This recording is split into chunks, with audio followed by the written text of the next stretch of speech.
kembali di channel Robby Delpis. Kali ini saya ingin mencoba menganalisa ya beberapa tim yang memang saat ini di Liga 1 Indonesia 2024-2025 itu terjerambab dalam artian berada di zona merah alias zona degradasi. Nah, perlu saya jelaskan terlebih dahulu bahwa setiap tahunnya ya, setiap musim kompetisi, nah itu kan BRI Liga 1 itu selalu ada nanti yang bertarung di papan atas, juga ada yang bertarung di papan bawah ya. Nah, untuk musim ini, nah saya melihat bahwa ada 6 tim yang sekarang sedang berjuang, walaupun tentu saja dengan mengingat masih adanya kurang lebih 14 pertandingan atau 13 pertandingan ke depan, segala sesuatunya masih sangat mungkin ya. Nah, tetapi kalau kita lihat dari bagaimana tim-tim itu berlaga kemudian memperoleh hasil-hasil ya dari pertandingan tersebut, nampaknya mulai mengerucut, sama halnya seperti para calon juara ya atau kandidat juara yang juga mulai mengerucut. Nah, mungkin nanti untuk kandidat juara kita akan bahas di bagian selanjutnya, tapi saya ingin membahas dulu bagian ini ya, yaitu tentang siapa saja kira-kira tim yang memang berada di zona merah atau berjuang keluar dari zona merah ini, dan kira-kira memang siapa nanti yang akan berhasil ya keluar. Nah, kalau kita lihat dari sisi klasemen sampai pekan ke-20 setidaknya dengan menyisakan 14 pertandingan itu, dan dilihat dari poinnya, nah saya mengatakan tadi ada 6 tim ya, yaitu dari mulai peringkat ke-13 sampai dengan peringkat ke-18. Nah, di peringkat ke-13 di sini diisi oleh PSIS Semarang. Poin mereka adalah 21. Nah, kenapa saya menjadikan batasan peringkat ke-13 ini sebagai batasan? Karena dari PSIS yang di peringkat ke-13 itu ke peringkat 12 itu selisihnya adalah 6 poin atau 2 pertandingan dengan 2 kali kemenangan, artinya cukup jauh. Sedangkan dari posisi 13 sampai dengan posisi 18 itu hampir berdekatan. Oke, di posisi ke-13 itu ada PSIS 21 poin. Nah, selisihnya dengan tim di bawahnya 14, PSS Sleman itu 19 poin, dengan Barito Putra di posisi ke-15 juga sama ya poinnya, yaitu 19 poin. Nah, kemudian di 3 terbawah, nah itu ada Semen Padang 16 poin, Persis Solo 14 poin, dan Madura United 13 poin ya. Nah, kenapa saya mengatakan bahwa kemungkinan besar yang akan masuk zona merah atau 3 tim yang akan terdegradasi ini adalah 6 tim ini kemungkinan besar ya. Nah, yang pertama adalah hasil minor yang mereka peroleh ya. Hasil minor yang mereka peroleh. Kenapa? Hasil minor yang terus-menerus, katakanlah sulit menang, tidak pernah menang, bahkan itu paling berpengaruh pada sisi mentalitas tim atau mentalitas pemain. Nah, soal ini saya mau flashback ke musim sebelumnya ya. Nah, salah satu tim yang musim lalu tidak terprediksi minimal oleh saya sendiri kalau melihat performa di awal atau menuju pertengahan musim adalah Rans Nusantara.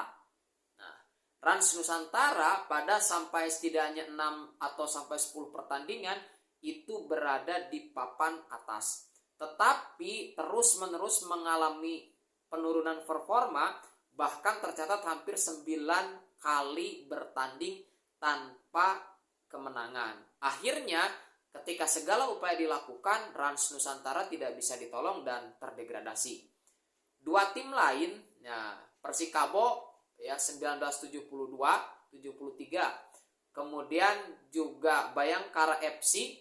Nah, itu juga sama ya, terus-menerus mengalami hasil minor dan akhirnya mereka tidak bangkit. Padahal ya khusus misalnya Bayangkara FC, mereka mencoba membangkitkan di putaran kedua dengan misalnya mengkontrak mantan pemain AS Roma ya, Raja Nainggolan, kemudian mengambil beberapa pemain, misalnya Putu Gede dari Persib Bandung kembali diambil dan seterusnya. Tetapi tambahan-tambahan amunisi, tambahan-tambahan pemain tersebut tidak mampu mengangkat performa Bayangkara. Nah, fenomena Bayangkara, kemudian Persikabo dan juga Rans Nusantara musim lalu, problemnya terletak pada mentalitas pemain. Pemain sudah tidak punya mentalitas untuk bisa bangkit, sudah beban psikologis terlalu berat, sehingga seluruh upaya seolah-olah tidak bisa membangkitkan tim ini ya. Nah, kalau kita lihat itu si mentalitas ya. Nah, hal yang sama saya lihat di Persis Solo, di Madura United, termasuk diantaranya adalah Semen Padang ya. Terlihat mereka khususnya yang 3 terbawah ini selalu kesulitan, terutama Madura United ya.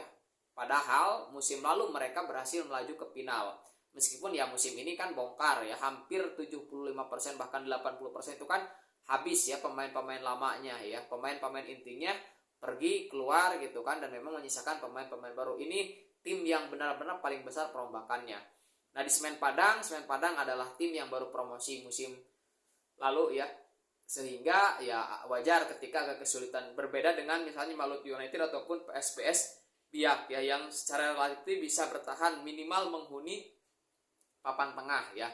Nah, kemudian kalau untuk seperti PSIS Semarang saya lihat memang sejak ditinggalkan oleh striker mereka ya dulu di musim lalu, kemudian sampai sekarang belum dapat lagi. Nah, itu mengalami kesulitan. Barito juga sama ya, selalu tiap musimnya itu mengalami kesulitan, walaupun hampir 2 musim terakhir selalu terselamatkan dari zona degradasi. Kemudian PSS Sleman juga sama, merupakan tim yang sering kali menghuni papan bawah, dan musim ini kembali terjerembab di papan bawah itu kan, meskipun ya belum sampai terdegradasi.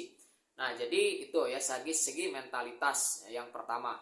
Kemudian faktor yang kedua adalah makin ketatnya tingkat persaingan. Nah, makin ketatnya tingkat persaingan ini juga membuat tim-tim yang sekarang secara psikologi sudah barangkali terbebani ataupun punya masalah ini sulit terangkat ya. Nah, sehingga pada akhirnya hal-hal itulah yang bisa menyebabkan mereka sulit bangkit ya, sulit comeback.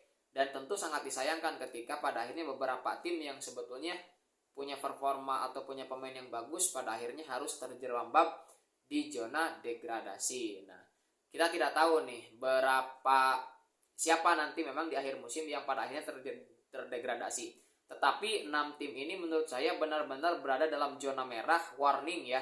Mereka ketika tidak bangkit ini tidak bisa mengembalikan performa mereka. Ini benar-benar akan menjadi musim yang berat bagi ke-6 tim tersebut ya. Nah, terutama di 3 tuh, Madura United yang paling bontot 13 poin, kemudian ada Persis Solo 14 poin, dan juga nanti ada Semen Padang ya. Ya kita nggak tahu nanti siapa yang akan terdegradasi ya. Bagaimana menurut teman-teman, apakah atau tim manakah yang kira-kira akan terdegradasi, atau tim mana yang kira-kira bisa menyelamatkan, atau apa yang bisa membuat mereka bisa terselamatkan dari zona degradasi ya? Silahkan boleh disampaikan di kolom komentarnya.